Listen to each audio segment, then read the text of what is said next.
Ce journal vous est offert par le FPI, Fonds des promotions de l'industrie, votre partenaire privilégié pour la réussite de vos projets.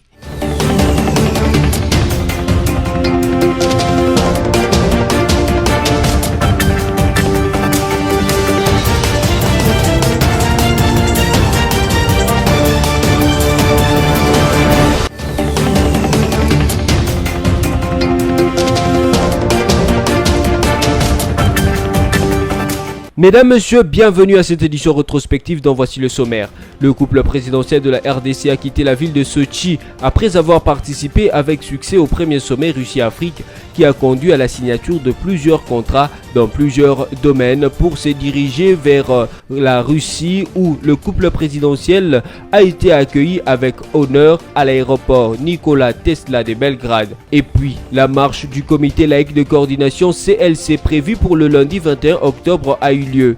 Sur la place Victoire où nos reporters ont rencontré le manifestant, ce dernier n'ont juré que par la démission de juges incompétents et incapables de condamner ceux qui ont détourné 15 millions de dollars américains. Ils ont accordé 48 heures au gouvernement pour qu'une solution soit trouvée. Enfin, une triste nouvelle a frappé la nation congolaise. Le père Léon de Saint-Moulin n'est plus.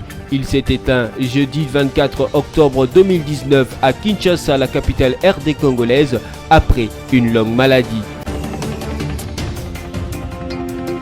Une aide d'honneur du détachement présidentiel a été dressée pour accueillir les présidents Félix-Antoine Tshisekedi Tshilombo et Alexander Vučić au rythme des hymnes nationaux. Les deux chefs d'État ont échangé en tête-à-tête pendant un peu plus d'une heure avant de poursuivre leurs échanges autour d'un déjeuner de travail avec leurs collaborateurs respectifs. Dans son mot de bienvenue, le président Vučić a déclaré toute son admiration pour le chef de l'État Félix-Antoine Tshisekedi Tshilombo et la RDC. Il a rappelé que les deux États faisaient partie des non-alignés à l'époque de l'ex-Yougoslavie. Ils veulent ouvrir une nouvelle page de l'histoire. Pour saluer cette première visite d'un chef d'État de la RDC en Serbie, toutes les grandes artères de Belgrade ont été ornées des drapeaux de la RDC. La vie des Congolais est sacrée pour le chef de l'État, Félix Tshisekedi, qui aussitôt apprit la mort d'une trentaine de Congolais lors d'un accident routier survenu à Mbanza-Ngungu dans le Congo central ce dimanche, a décidé d'annuler son voyage du Japon afin de compatir avec les familles des victimes et apporter en urgence une assistance aux blessés. Déjà la journée, Félix Tshisekedi avait, via un communiqué de la présidence, présenté ses sincères condoléances aux familles touchées par cet accident et en même temps instruit le gouvernement central de prendre en charge les blessés et de réserver un enterrement digne aux personnes décédées. Une source proche de la présidence de la République a laissé entendre que ce lundi, le président de la République s'est rendu personnellement sur place en Mbanza-Ngungu pour réconforter les personnes blessées et consoler les familles touchées.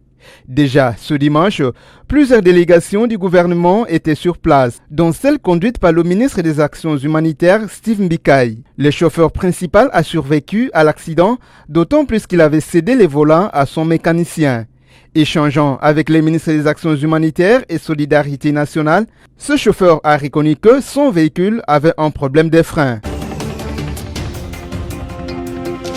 Le Premier ministre Sylvestre Ilunga Ilunkamba a présidé mardi 22 octobre 2019 une séance de travail avec une délégation de la NDI, National Democratic Institute, une organisation non gouvernementale qui œuvre dans le sens de la consolidation, de la promotion, de la démocratie et de la bonne gouvernance en RDC. Conduite par le directeur général Afrique Christopher Fomunyo, cette délégation est venue faire connaissance de nouvelles autorités du pays et recueillir les suggestions auprès du Premier ministre quant à la manière dont cette ONG va accompagner la RDC dans la consolidation de la paix, de la démocratie et de la bonne gouvernance, a indiqué le DG Afrique NDI. Les échanges ont également tourné sur les opportunités qui se présentent pour une collaboration plus effective, les défis auxquels le pays reste confronté et comment le NDI peut renforcer son accompagnement aux acteurs politiques congolais, toutes tendances confondues, a déclaré le directeur général Afrique de NDI. Son Excellence le Premier ministre nous a fait l'honneur de recevoir la délégation du NDI. le National Democratic Institute. Comme vous le savez, le NDI est un institut ami de la République démocratique du Congo. Nous sommes une organisation non gouvernementale qui œuvre dans le sens de la consolidation et la promotion de la démocratie et de la bonne gouvernance. Nous avons une présence effective ici en République démocratique du Congo depuis plusieurs années. Mais depuis la mise en place de nouvelles institutions, c'est la première fois qu'une délégation vient du siège, accompagnée de personnalités de différents pays, d'abord pour faire la connaissance des nouvelles autorités et pour recueillir aussi leurs suggestions et leurs recommandations quant à la manière dont le NDI peut continuer à être utile, quant à la manière dont le NDI peut continuer à accompagner la République démocratique du Congo dans la consolidation de la paix, de la démocratie et de la bonne gouvernance. Nous avons donc échangé avec le Premier ministre. Nous avons voulu connaître les opportunités qui se présentent pour une collaboration plus effective, les défis aussi auxquels le pays reste confronté et comment le NDI pourra renforcer son soutien à la République démocratique du Congo et aux acteurs politiques congolais, toutes tendances confondues. Effectivement, vous savez, pour un grand pays comme la République démocratique du Congo, les différents problèmes demandent des expertises assez spécifiques. Nous œuvrons dans le domaine politique, donc nos partenaires sont les partis politiques, toutes tendances confondues, la société civile, les élus.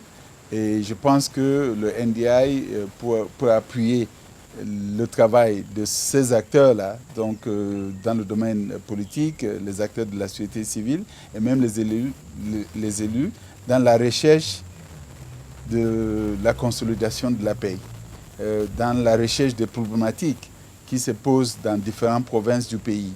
Et c'est pour cela que pendant cette semaine où la délégation sera présente, nous allons multiplier des rencontres avec les autorités au plus haut niveau, les responsables des partis politiques, toutes tendances confondues, les représentants de la société civile. Demain, nous allons passer toute la journée de demain au palais, donc au palais du peuple, avec les sénateurs et les élus de l'Assemblée nationale. Toutes ces rencontres vont nous permettre de recueillir les informations utiles pour voir effectivement dans nos analyses comment le NDI peut continuer à être utile. Le président de la République démocratique du Congo, Félix Tshisekedi, a lancé le samedi 19 octobre 2019 Kinshasa-Bopeto, une opération d'assainissement de la ville dans la commune de Bandalungwa à Kinshasa. S'adressant à la population venue assister à la cérémonie, Félix Tshisekedi a appelé celle-ci au changement de mentalité. En outre, le chef de l'État congolais a appelé particulièrement les jeunes à s'impliquer avec l'aide des bourgmestres pour la réussite de cette opération. Ngana sengi bino ba jeune parce que naza ko croire na bino bozongi c'est la biso Kinshasa la belle kingi ezonga kitoko tokosala manso biso ba autorité totia na maboko na bino ba possibilité oyo ko permettre bino bosala ka misala wana sans que ezala na ba conséquences na santé na bino.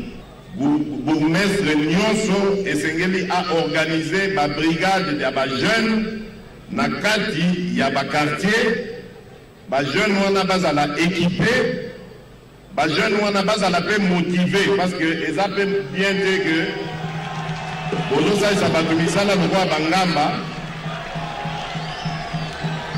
bambongo oyo bozali kozwa na bataxe oyo ya bawenze bopesaka bajeune basalelaka yango bino babourgmestre na mwa bamoyen bozaka nango bobandaka kotia bacontener ya badétritus ya badéchet comme ça ntango bacitoyen baza kolokota babosoto wana bayebi esika nini baokende kobwaka yango en attendant service public eleka kolokota yango emema yango na centre oyo ya traitement ya badéchet et puis nsima na yango tokoya kotala ndenge nini tokoya kozongisa ba espace vert na kati ya Kinshasa. Retenez que tous les derniers samedis du mois, les rues, places publiques, marchés, églises seront nettoyées avec l'implication des habitants. Chaque mois, les quartiers les plus propres de Kinshasa seront récompensés. Le président du Sénat, l'honorable Alexis Thambwe Mwamba, s'est entretenu lundi 21 octobre 2019 dans son bureau du Palais du Peuple avec la délégation du Collège académique des Netanya, conduite par la présidente du campus francophone Claude Grandman-Bruchtam. Au menu de leur échange, l'organisation prochaine des grandes conférences internationales à Kinshasa sur l'eau et les vivants au mois de mars 2020, à en croire Claude Grandman. Nous sommes venus lui présenter le projet de grande conférence internationale sur l'eau et le vivant, le développement durable, qui est un des grands enjeux de la civilisation du monde aujourd'hui.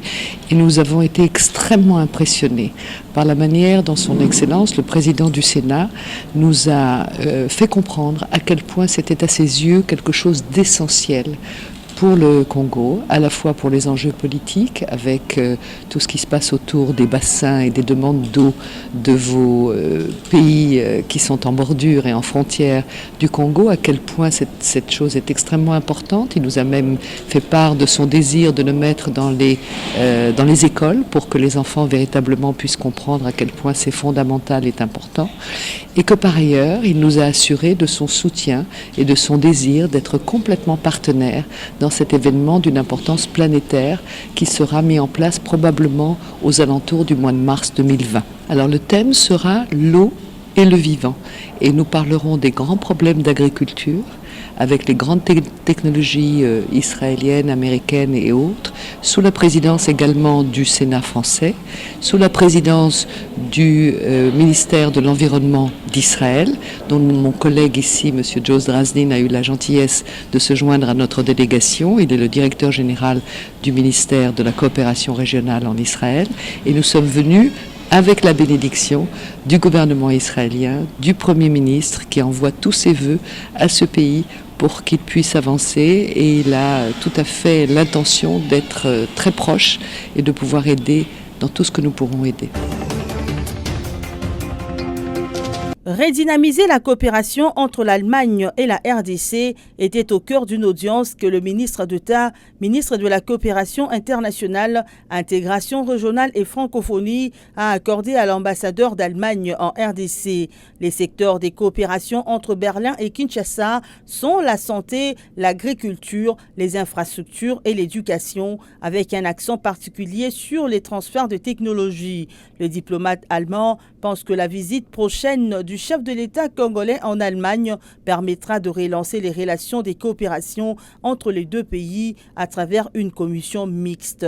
Maître Pépin Guillaume Manjolo a également ouvert sa porte à la représentante du Centre Wallonie-Bruxelles à Kinshasa, Catherine Brahi. Elle a exprimé la volonté de sa structure de poursuivre son partenariat avec la République démocratique du Congo à travers le ministère d'État en charge de la coopération internationale. Puis c'était au tour du secrétaire exécutif national du PNMLS, le docteur Liévin Kapend, d'être reçu par le ministre d'État Guillaume Pépin Manjolo. Le docteur Kapend voit l'importance de l'implication du ministre d'État à la coopération dans la lutte contre le VIH-Sida. Reçue en premier par la ministre des Affaires sociales, Rose Boyata, Marie-Louise Moussenga a d'abord présenté sa structure à la patronne des affaires sociales avant de dévoiler ce que sera la prochaine édition du Forum national dans la mobilisation contre le VIH-Sida dans le milieu professionnel et ce qu'elle fait pour la réinsertion des enfants dans sa province de Lualaba. L'objet, c'est présenter à Madame l'organisation du Forum qui a sa 5e édition qui se tiendra au Lualaba du 12 au 15 novembre. Et nous sommes venus présenter ça à Madame parce que les affaires sociales ont une intervention à ce propos dans ce grand forum. Ce forum-là, cette année, il est en train d'être organisé par rapport au secteur minier, c'est-à-dire quel est l'impact de toutes les entreprises de notre pays par rapport à la prévention du sida. Le personnel ou bien la main-d'œuvre qu'ils utilisent, c'est une main-d'œuvre congolaise. Cette main-d'œuvre doit être protégée. Alors les entreprises ont l'obligation par rapport à tous les textes en vigueur dans notre pays de protéger cette population. Maintenant, pour les affaires sociales, on ne peut pas parler des travailleurs qui sont les parents sans parler de leurs enfants, sans parler des enfants qui sont aussi dans les secteurs de l'artisanat minier où il y a des orphelins de sida qui sont de la compétence du ministère des tutelles des Affaires sociales. Le ministère doit participer à la séance des plaidoyers qui sera faite au niveau de la province ainsi qu'une présentation par rapport à ses attributions, par rapport à son plaidoyer en tant que ministère des Affaires sociales. Quant à Ernest Kabila, DG de la RTNC, il a été question avec la ministre Rose Boyata de la couverture des activités sociales de son ministère et de celles du président de la République, se basant sur la devise « Le peuple d'abord ». J'étais invité par son Excellence Madame le ministre des Affaires sociales qui avait besoin de moi puisqu'elle a su que sans l'audiovisuel, sans médias, le secteur ou le portefeuille qui est le sien ne peut pas s'afficher et même être connu par le peuple. Et c'est pour cette raison qu'il a dit que nous, comme elle est artisane du slogan politique du chef de l'État, le peuple est d'abord, elle voudrait à ce que le peuple, pour qui elle travaille, soit au courant de toutes ces activités. Cette collaboration se fera puisque, elle est ministre des Affaires sociales. Les affaires sociales font partie du quinquennat du chef de l'État. La RTNC s'est dit prête à l'accompagner. Notez que la ministre des Affaires sociales, Rose Boyata, qui veut faire du slogan du chef de l'État, le peuple d'abord, son leitmotiv, ne ménage aucun effort pour mettre la population au courant des activités sociales nationales. Dans le cadre du programme d'amélioration de conditions des prisonniers ainsi que dans le but du désengorgement des maisons carcérales du pays, 237 détenus préventifs ont été libérés de la prison centrale de Makala à Kinshasa le samedi 19 octobre 2019. Ces hommes et femmes incarcérés pour différentes raisons ont bénéficié de cette grâce suite à la vision du chef de l'État Félix Antoine Tshisekedi Tshilombo, celle d'humaniser les prisons du pays. Le vice-premier ministre, ministre de la Justice et garde des Sceaux, Célestin Tundaya Kasende, qui a personnellement assisté à cette cérémonie de libération, a déclaré que le souci est que les prisons congolaises deviennent comme des universités où les prisonniers se font coffrer pour apprendre. De toute manière, on n'a pas arrêté ces gens pour qu'ils viennent mourir en prison. Ils devaient sortir un jour. Donc on ne peut pas craindre cela. C'est pourquoi, dans une autre phase, nous allons essayer d'innover en apportant la socialisation dans les lieux carcéraux. Pourquoi? Parce que nous voulons qu'une personne qui entre en prison, quand il en sort, ça devient un homme nouveau.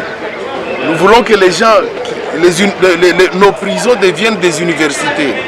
Ça veut dire que quand tu entres en prison, tu vas apprendre un métier, que ce soit la plomberie, la maçonnerie, la menuiserie, mais aussi tu vas apprendre sur le plan intellectuel quelque chose qui va vous changer. C'est ce que nous allons faire dans nos prisons et donc il ne faut pas considérer qu'il faut garder éternellement les gens dans les prisons, même ceux qui ont rempli les conditions pour sortir. Après appel nominal, les prisonniers gracieux ont enlevé la tenue de prison et ont pris la direction de la sortie. Toutefois, certains d'entre eux n'ont pas manqué de dire merci à l'État congolais.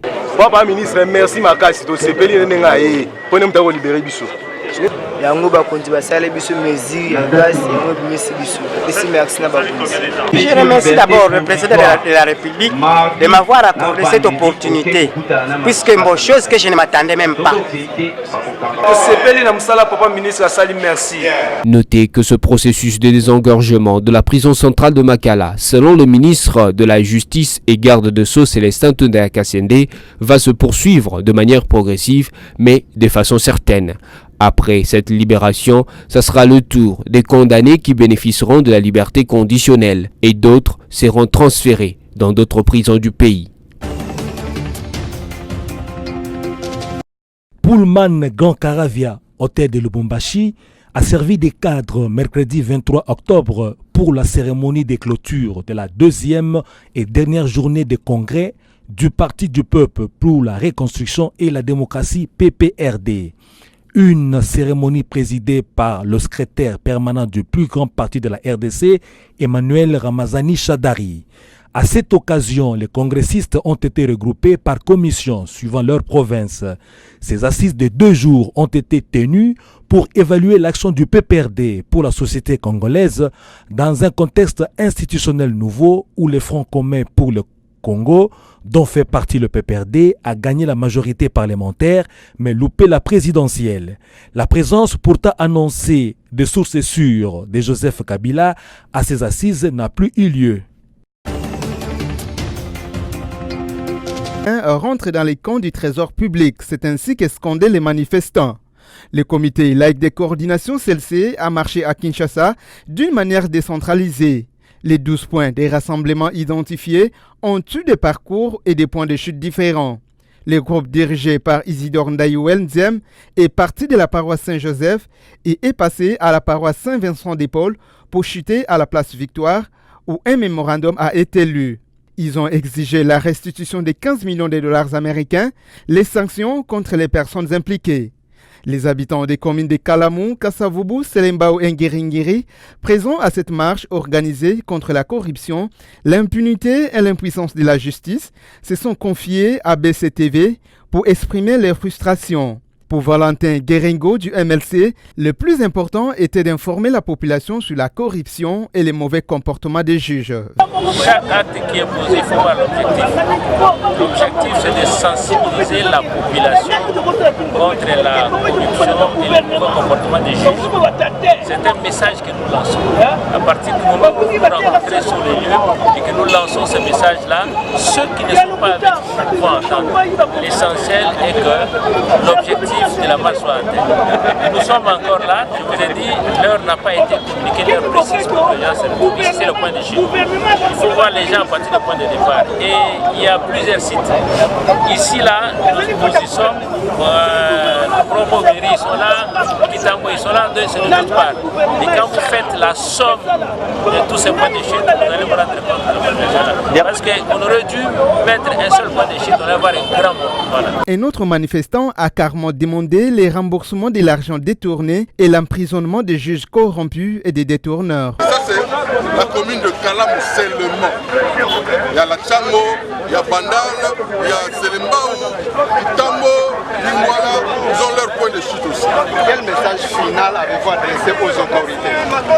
Le message est que nous voulons tout d'abord les 15 millions qu'on a volés, je dis bien volés dans la caisse de l'État, soient restitués et puis les auteurs soient traduits en justice. Ça c'est de 1. De 2, tous les juges corrompus là, les faux juges là, qu'on les mette dehors. C'est ça notre premier message. Ensuite, on a des petits points à arranger comme la régie des eaux, la SNEL. Il n'y a pas d'eau, il n'y a pas d'électricité par-ci par-là. On essaie un peu d'arranger ça. Quant à la manifestante Moleka Augustine, elle aussi du parti de Jean-Pierre Bemba, la justice n'a que 48 heures pour résoudre cette crise financière. Les 15 millions de pour le peuple, 15 millions de bango bazui baso ba mapango na bango. Batie la ngola famille na bango na basi na bango na bana na bango. Biso ba peuple tozo souffrir. Tozo na posa ba bimisa 15 millions. Oh lo ba ki vérité na 15 millions bozui o ba ki na kopa sardine. Bobombi. Maki mkobel bobombi. Mais ce bobombi hier nani comment ça s'appelle Vital Kamerhe ayabi lisola bambango wana nde bazaka kolia tango bazaka na pouvoir bango nyonso bayebi yango lelo vérité bimi alobi ke te basambisa ye président alobi basambisa ye tango babaki kosambisa ye alobi ke justice esala problème na wapi justice yango esaleli et jusqu'à maintenant balakisi salaire ni basoda salaire ni bapopulation bazovivre na pasi okitoa dollar lelo 170 000 175 000 justice asala musala na ye justice asala musala basanza 15 Par ailleurs, le CLC a insisté que cette croisade ne s'arrêtera pas tant que la RDC demeurera le paradis de la corruption. Pendant que les membres du comité laïque de coordination CLC tenaient leur marche, le cortège du commissaire provincial de la police ville de Kinshasa, le général Silvano Kasongo, faisait le tour de la ville pour la supervision, l'encadrement et la sécurisation de cette expression démocratique. Dans les districts de Moamba, le patron de la police de Kinshasa a rappelé à l'ordre les policiers nouvellement formés qui, au lieu d'exécuter l'ordre qui leur avait été donné, se sont mis à tracasser inutilement la population. Police mosala ezali kobatela bato bino bakoli bamibi boye bino situation lelo situation za nini to déployer pour la nini lelo ezali marche autorisé concadrer bato bino batia bino na rond-point kuna ekomi bamoto ekomi mituka bakomi barolage nana tini bino kontrole mituka kuna na bamoto infraction nini nana tini bino na ordre ya nani bosa exception ni bino kaisaki lokomi bino bozala jeune boye tokosa exception na mosala réputation bino eza mabe combien de fois chaque fois population ezobengana baujana ozala komwa boza bajeune c'est bien boza bajeune vayu te boza comportement malamu brutalité za brutalité moko positive face à bakuluna face à babandi voilà mais paisible citoyen moto wana moto na ye oza brutalité nini na atimi na pokende kuna na rond-point. Outre les nouveaux éléments, Silvano Kasongo a sévèrement grondé les commandants de ces jeunes policiers que les Kinois appellent Ujana pour les avoir laissés sans contrôle. Ils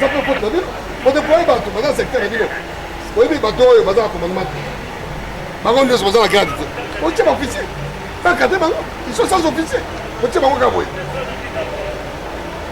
C'est quoi ça? Image la police. Les lots, ils ont commencé à encadrer. Les bagons comme en moto. Mais la population, c'est les mailles. Bien que vous avez un cas, à 0 mètres, ma major, ma capitaine, pour que vous ayez votre remporté, ma cadre, ma maman, c'est comme il m'a dit. Petit bateau de disposition, commandant, c'est ça. Donc, tu vas pas le vivre. C'est pour ça que vous ne pouvez pas. Oh, qui va le voir? En conséquence, pas faire la groupe. Dans un communiqué publié le lundi 21 octobre 2019, la police de Kinshasa a non seulement félicité les marcheurs pour le respect de l'ordre public, mais aussi les policiers qui ont fait preuve de professionnalisme dans leur encadrement. Toutefois, il faut fournir beaucoup d'efforts pour que la mentalité des Congolais change afin que le respect de l'autre ainsi que la tolérance soit ancrée dans les chefs de tout un chacun. Les Congolais et expatriés vivant à Kinshasa ont besoin de logements et de bureaux. C'est cela qui explique plus le boom immobilier que le besoin de blanchiment d'argent assez rare à Kinshasa, selon les experts de l'immobilier. La diversification foncière ces derniers temps, le besoin en logement est là. C'est sûr que beaucoup d'investisseurs ils sont penchés maintenant dans l'immobilier, y compris mon client. Nous sommes là pour ça. Le secteur de l'immobilier est un business rentable qui attire les investisseurs, d'où aussi l'explosion immobilière dans la ville de Kinshasa. Il y a des fournisseurs, il y a des touristes, ils ont besoin de ce logement. Il n'y en avait pas avant. En tout cas, il y a 10 ans, il n'y avait pas ça. C'est boom que vous voyez là. Les opérateurs économiques ont compris que c'est aussi une affaire. L'immobilier, c'est aussi le business. D'ailleurs, c'est le maître de business qui puisse exister. Beaucoup s'y mettent, tout le monde. Mais il sait de construire selon les normes, insiste un Kinois, avocat de son État. Il faudrait suivre les normes. Il y a les inondations à gauche à droite, à cause des constructions anarchiques.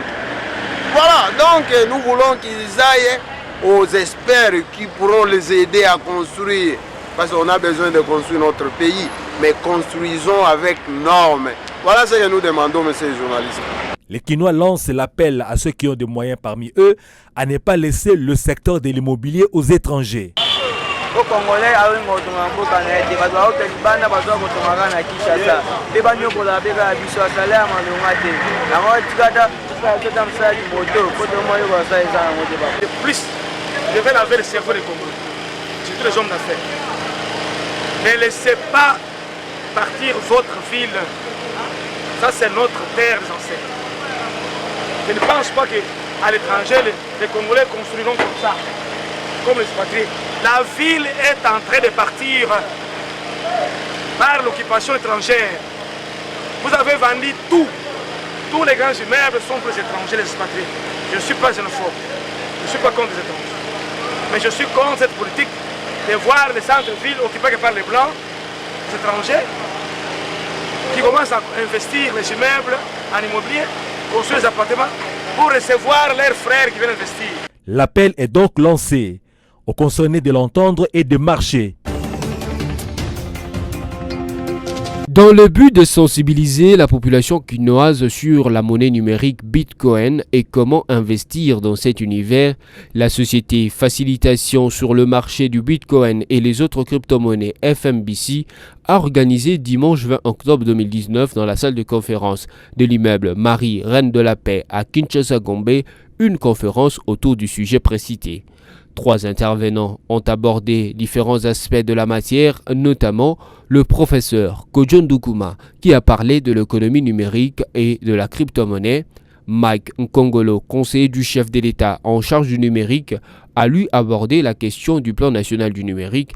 Et enfin, Kenny Katombe, PDG de la FMBC, qui a parlé de son entreprise. La monnaie numérique, qui est légalement une monnaie stockée sur des mémoires électroniques de façon indépendante d'un compte bancaire, est aujourd'hui un élément indispensable pour le développement des pays. Vu son importance, Kenny Katombe invite les Congolais à y investir. Nous avons Satisfactory avec Bitcoin, on peut investir un peu, après un certain temps, on peut gagner beaucoup plus d'argent. Donc nous avons pensé que ça vaut la peine d'amener cela au pays et que chaque citoyen congolais puisse en profiter. Et d'ailleurs, le chef de l'État a exprimé son vœu, son désir de voir plusieurs millionnaires au Congo. Maintenant, les millionnaires en question, comment va-t-il les avoir? Comme il a pris l'exemple du Nigeria, qu'est-ce que le Nigeria a fait pour avoir plusieurs millionnaires? C'est-à-dire, au regard de la logique ou de la technologie du numérique, il y a plusieurs branches, il y a plusieurs domaines d'activité où chaque citoyen congolais qui a des idées peut investir et impacter, aider toute la communauté et faire que chacun gagne et que le pays gagne et que tous nous puissions aller de l'avant.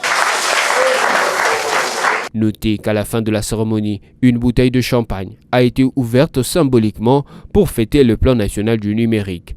Les orateurs ont chacun reçu un t-shirt et une casquette, faisant d'eux les ambassadeurs de la société FMBC.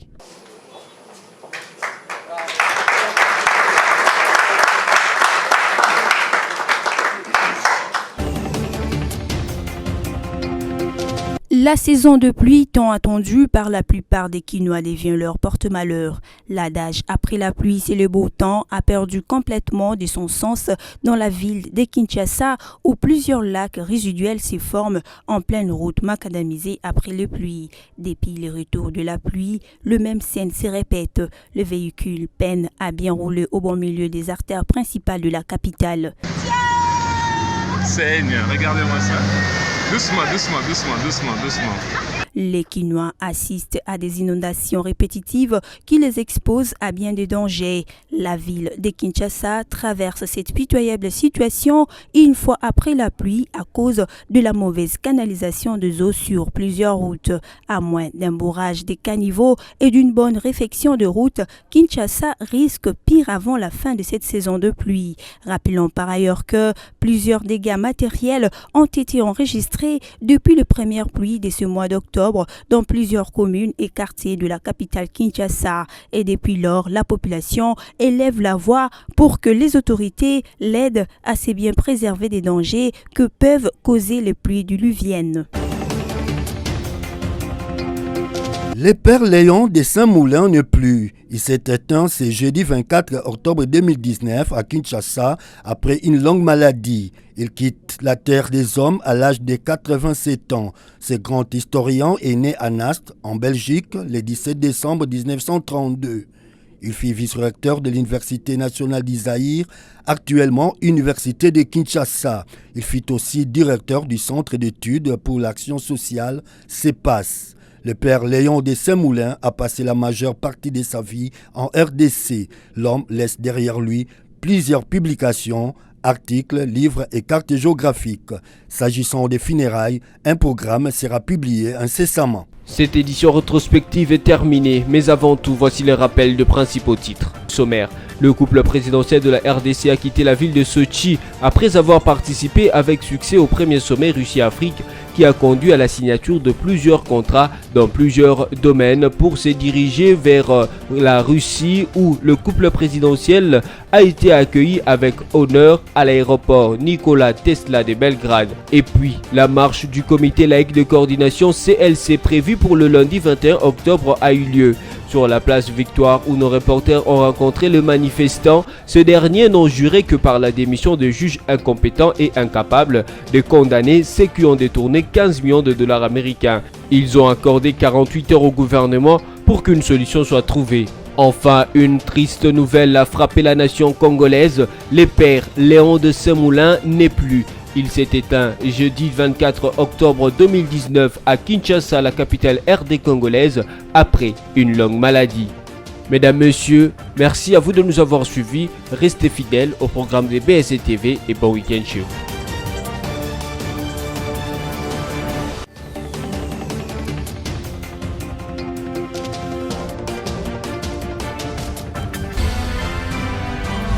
Ce journal vous a été offert par le FPI.